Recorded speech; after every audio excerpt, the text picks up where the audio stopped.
कृष्ण के बाल, कृष्ण चरित्र जो है ना, बाल कृष्ण लाल की बांग में प्रतिस्वरूपा है भागवत। जब कृष्ण अपना शरीर त्याग कर जाने लगे तो उनसे जो शक्ति निकली ना, वो भागवत में समा गई। इसीलिए भागवत को क्या कहा जाता है? कृष्ण का शब्दा अवतार। ये जो भागवत की पोथी रखी गई है, इस पोथी को जो श्रद्धा विश्वास से प्रणाम करेगा, समझो कृष्ण का प्रणाम, कृष्ण को प्रणाम कर दिया। कलिकाल में कृष्ण ने कहा है कि कलिकाल में हम भागवत में ही रहेंगे, क्योंकि जब प्राण छोड़े तो उनका सारी शक्ति उस भागवत में समा गई। और भगवान का साक्षात वांगमय विग्रह है, आपको जगाता है, जगो, आगे बढ़ो। और हृदय से भगवान कृष्ण का नाम लेते हुए इस कथा में अब हम लोग प्रवेश करेंगे। लेकिन कथा में प्रवेश करने से पहले कथा की महिमा जान ले। इस कथा से फायदा क्या, कितना होता है? तो कथा में जो महात्मा है ना भागवत का, ये भागवत से नहीं लिया गया। महात्मा तो भागवत में है, लेकिन ये कहां से लिया गया दीवाना जी? ये पद्म पुराण से वेद व्यास ने उठाया और भागवत में ज्यों का त्यों डाल दिया। महात्मा भागवत का ये पद्म पुराण से लिया गया विषय है। ये 6 अध्याय में है, 504 श्लोक में है। तो हम लोग महात्मा पहले जान ले। जाने बिनु न होई प्रीति, अबिन परती तो होई नहीं प्रीति। जो हमको जानेगा कि ये कथावाचक है, तब न कोई अपने दरवाजे पर चाय पीने के लिए पूछेगा। आज यदि कोई नहीं जानेगा तो नहीं पूछेगा। तो पहले भागवत का परिचय जान लो भागवत से।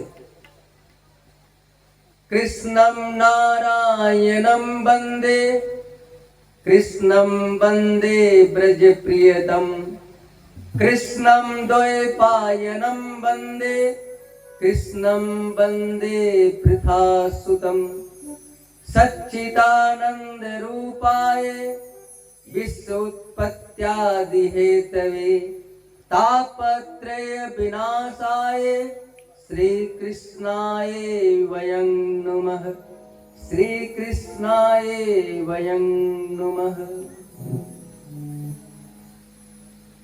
भगवान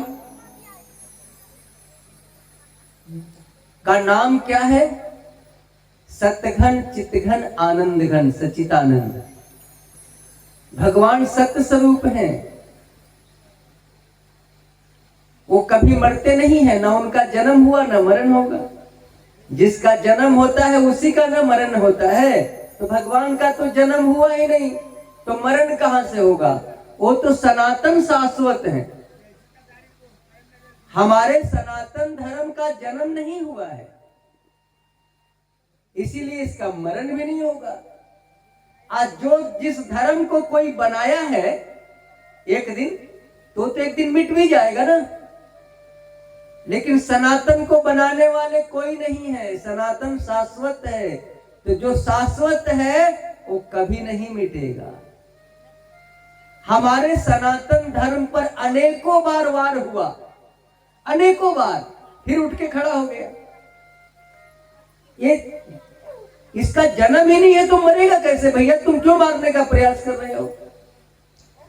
और चित्तघन यानी हमारे भगवान कैसे हैं? तो चित्तघन है।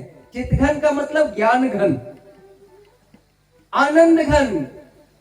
हमारे भगवान आनंद स्वरूप है।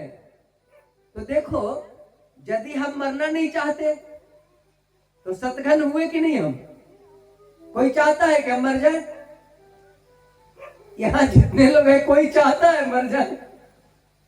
भले हम लोग गुस्सा में कह देते हैं, जब बहू डांटती है ना कभी कभी सास को, तो सास कहती है भगवान हमको उठा भी लेता तो अच्छा हो जाता। लेकिन जब जमराज सामने आ जाए, अब बोले कि अम्मा जी तुम बुलाई थी ना चलने के लिए, चलो। तो आप कहोगे नहीं नहीं, हम आपको नहीं बुलाए थे, हम तो दूसरे को बुलाए थे, आप चले जाओ।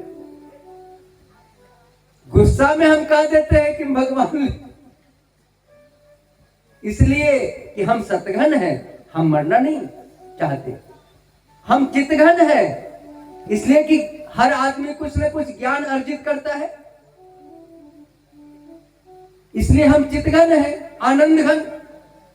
कोई चाहता है कि हम दुखी हो जाए जीवन में, तो हमारा स्वरूप ही आनंद घन है, हमारा स्वरूप ही चितघन है, हमारा स्वरूप ही सतघन है। तो हम ही तो सच्चिदानंद के बेटा हैं, परमात्मा का बेटा परमात्मा। गेहूं से गेहूं होगा, चना से चना होगा, तो परमात्मा का बेटा क्या परमात्मा नहीं होगा? बोलो।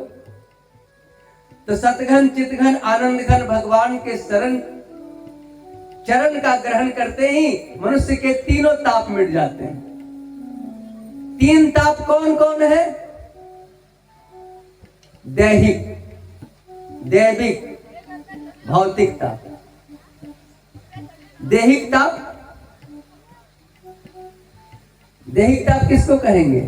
बुखार हो जाए, सर्दी हो जाए, कोई दुर्डंटा मार दिया, देह में चोट लगा ना, दैहिक ताप। भौतिक ताप किसको कहेंगे? जैसे प्रलय हो जाए, भूकंप हो जाए,